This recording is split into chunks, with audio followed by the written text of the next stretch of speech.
নমস্কার। তো আজকে আমি তোমাদেরকে দেখাবো মুন্ডুকা আসন।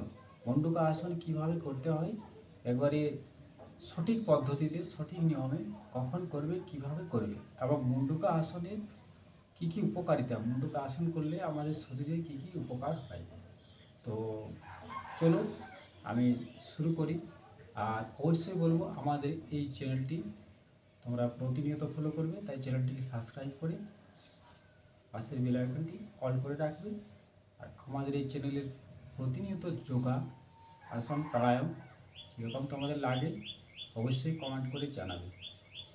আর প্রতিনিয়ত আমি তোমাদেরকে এই ধরনের বিভিন্ন প্রাণায়াম, যোগা প্রতিনিয়ত নিয়ে আসবো, তাই আমাদের চ্যানেল প্রতিনিয়ত অবশ্যই ফলো করতে ভুলবেন না। তাহলে চলো দেখাই কিভাবে সঠিক পদ্ধতিতে সঠিক নিয়মে মুন্ডুকা আসন করা যায়। তো প্রথমে আমি বজ্রা আসনে বসবো। কীভাবে বসতে হবে দেখো, এইভাবে পা এইভাবে ঘুরিয়ে নিলাম, ঠিক আছে। এইভাবে এইভাবে দুটো বুড়ো আঙুল পাশাপাশি এইভাবে থাকবে। আমি বসে গেলাম, এই যে পায়ের পুরো পাছা আমি এইভাবে রেখে বসে গেলাম। এবারে দেখো আমার এই বৃদ্ধা আঙুল দুটো, এই বৃদ্ধা আঙুলগুলো ঠিক আমার হাতের তালুর মাঝখানে আমি রাখবো। করে হাত আমি মুঠো করব। মুঠো করার পর পেটে আমি এই যে আমার নাভির দুপাশে আর নাভির পাশে আমি দুটো মুঠো এইভাবে আমি ধরবো। শ্বাস বাইরে বের করে দেবো। এইভাবে শ্বাস বাইরে বের করতে করতে আমি নিচে ঝুঁকে পড়ব সামনের দিকে। সেখানে আমি মোটামুটি 10-15 মিনিট শ্বাস আমি বাইরে বের করে শ্বাসটা বাইরে আটকে রেখে দেবো। তারপর আমি 10-15 মিনিট বাইরে রাখার পর দীর্ঘ শ্বাস নেব 2-3 বার। এই অবস্থায় 1 মিনিট আমি থাকব। 1 মিনিট থাকার পর শ্বাস নিতে নিতে আবার আমি ধীরে ধীরে উপরে এই অবস্থায় ফিরে আসবো। তো দেখো শ্বাস ছাড়তে ছাড়তে আমি সেই নিচে ঝুঁকে যাচ্ছি।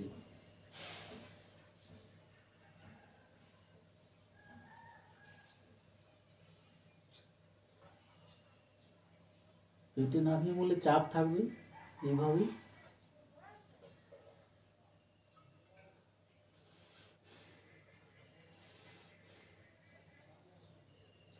পিঠে মেরুদণ্ড পুরো সোজা থাকবে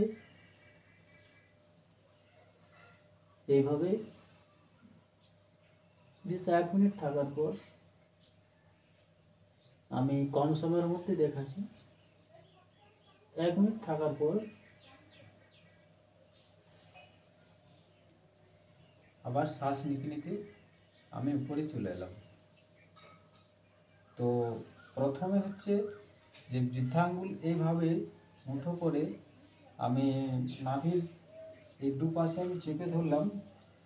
নাভির দুপাশে চেপে ধরে আমি আমার শ্বাস বাইরে বের করে দিলাম। পেট যতটা পারি আমি খালি করলাম। এরপরে আমি পেটের মধ্যে চাপ পড়বে, এই অবস্থায় আমি নিচে ঝুঁকে গেলাম। নিচে ঝুঁকে আমি 10-15 সেকেন্ড আমি শ্বাসটা বাইরে ছেড়ে ধরে দিলাম। তারপর আমি দীর্ঘ স্বাভাবিক শ্বাস নিতে নিতে 1 মিনিট পর্যন্ত আমি ওই অবস্থায় থাকব। তারপর আমি আবার চলে আসবো ঠিক এই আগের অবস্থায়। এইভাবে মোটামুটি এই অবস্থায় 3 বার করবে, 3 থেকে 5 বার। এই অবস্থা হয়ে গেলে এবারে হাতে হাত দেবে এইভাবে। এই পেটের মধ্যে চাপ পড়বে, শ্বাস বাইরে বের করে আগের মতো।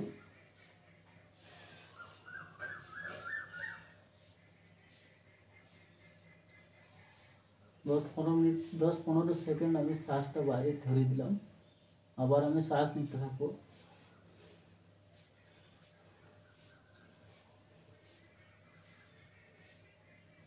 এইভাবে 1 মিনিট থাকার পর দেখবে পেটের উপরে একটা চাপ পড়বে।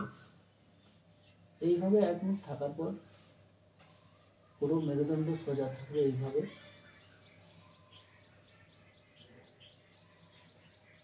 আবার আগের অবস্থায় আমি ফিরে চলে এলাম।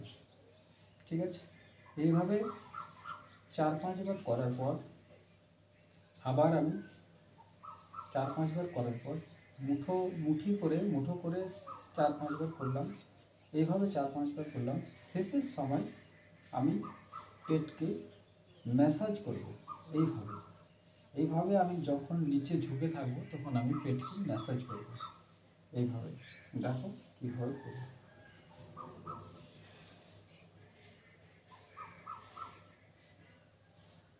এইভাবে আমি মেসেজ করি 1 মিনিট পর্যন্ত। এই মেসেজ আমি করব।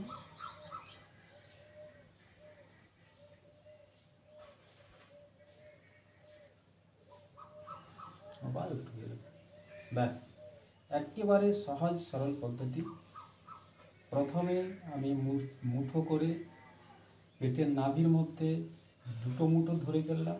এইভাবে পেটে চাপ দিয়ে নিচে ঝুঁকে গেলাম। শ্বাসকে আমি 10-15 সেকেন্ড ধরলাম, তারপরে স্বাভাবিক শ্বাস নিতে থাকলাম, ছাড়তে থাকলাম। আমি 1 মিনিট সেখানে থেকে গেলাম ওই অবস্থাতে, আবার আগের অবস্থায় ফিরে এলাম।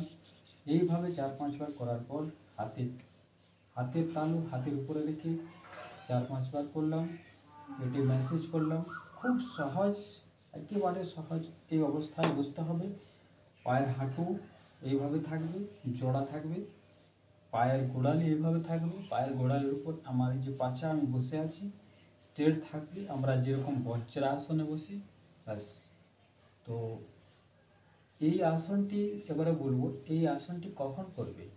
এটি সবসময় খালি পেটে করবে, সকালবেলা এবং বিকেলবেলা খাবার খাওয়ার 4 ঘন্টা পর এই সব ব্যায়াম করতে হয়। আর আমি যে আসনে বসে আছি এটা হচ্ছে বজ্রাসন। এটি খাওয়ার পরে যদি এই আসনে বসা হয় হজম শক্তি ভালো হয়। তো এই মুন্ডুকা আসন সকালবেলা আর বিকেলবেলা খাবার 4 ঘন্টা পর এই ব্যায়াম করতে হয়। এবারে বলবো, এই ব্যায়াম করার পর বা অন্যান্য ব্যায়াম করার পর 10 থেকে 15 মিনিট বা আধ ঘন্টা কোনো খাবার খাওয়া যাবে না। 15-20 মিনিট আধ ঘন্টা পর কিছু জল খেতে পারো, তারপর কিছু হালকা খাবার খেতে পারো। এবারে বলবো যে এই মুন্ডুকা আসন, এই মুন্ডুকা আসনের উপকারিতা কী। মুন্ডুকা আসনের উপকারিতা হচ্ছে যে পেটের জন্য খুবই একটি উপকারী আসন। সমস্ত পেটের ফাংশন, লিভার ফাংশন স্ট্রং করে, মজবুত করে। লিভার, প্যানক্রিয়াস, আমাদের অগ্নাশয়, মূত্রাশয় সমস্ত কিছু, এমনকি মেয়েদের যাবতীয় মাসিক সম্বন্ধীয় রোগ পর্যন্ত এই ব্যায়াম খুবই একটি উপকারী ব্যায়াম। তো তাই এই ব্যায়ামটি আমরা সকলেই করব। আমাদের অনেকেরই প্রায় এখন মোটামুটি 95% ব্যক্তি পেটের সমস্যা আমরা ভুগে থাকি। বিভিন্ন ধরনের পেটের সমস্যা, প্রবলেম হয়। ডায়াবেটিস, সুগারের মতো রোগ আমাদেরকে আক্রান্ত করে। তাই এই ব্যায়াম মুন্ডুকা আসন প্রতিনিয়ত করলে আমরা শরীর সুস্থ থাকবে। আমাদের লিভার ঠিক হলে আমাদের সমস্ত ফাংশন ঠিক থাকবে। আমাদের লিভারের উপর সব কিছু নির্ভর করে। আর একটা কথা বলবো, যোগা করলে, প্রাণায়াম করলে, ব্যায়াম করলে তাড়াতাড়ি বয়সের ছোপ আসবে না। অর্থাৎ যৌবনকে ধরে রাখা যায়। একমাত্র উপায় এই যোগা, ব্যায়াম, প্রাণায়াম। তো বন্ধুরা, আমাদের এই চ্যানেলে প্রতিনিয়ত তোমরা পাবে বিভিন্ন সহজ সরল পদ্ধতিতে কিভাবে যোগা করব, কোন ব্যায়াম করলে কোন রোগের জন্য খুব উপকারী, কোন ব্যায়াম আমাদের করা উচিত, কাদের করা উচিত নয়। এটি প্রায় সকলেই এই ব্যায়াম করা যায়। আর এটি আবার বলছি যে এটি সকালবেলা করলে সব থেকে বেশি ভালো ফল পাওয়া যায় সকালবেলা শৌচকর্ম করার পর এটি করলে খুব ভালো ফল পাওয়া যায়। এই ব্যায়াম যেদিন থেকে করবে সঠিকভাবে ভালোভাবে যদি করো, সেদিন থেকে এই ব্যায়ামের উপকারিতা একটু একটু করে পেতে শুরু করবে। এই ব্যায়াম কিছুদিন করার পর দেখবে যে পেটের অনেক কিছু যাবতীয় রোগ অটোমেটিক সেরে গেছে। তো বন্ধুরা, তো সবাই আমাদের এই চ্যানেল ফলো অবশ্যই করবে। আর সবাই এসো, আমরা প্রাচীন সেই ঋষি মহাঋষি পতঞ্জলি, যিনি আমাদের প্রাচীন যোগ শাস্ত্র, যোগ ও প্রাচীন কাল থেকে যোগের রীতিনীতি চলে আসছে, সেই যোগকে আমরা পুনরায় প্রতিটি ঘরে ঘরে সবাই যোগ করি, শরীর সুস্থ রাখি। ভিডিও কেমন লাগলো অবশ্যই জানাবে। সবাই ভালো থাকো, সুস্থ থেকো, সবাই যোগ করো। নমস্কার, ধন্যবাদ।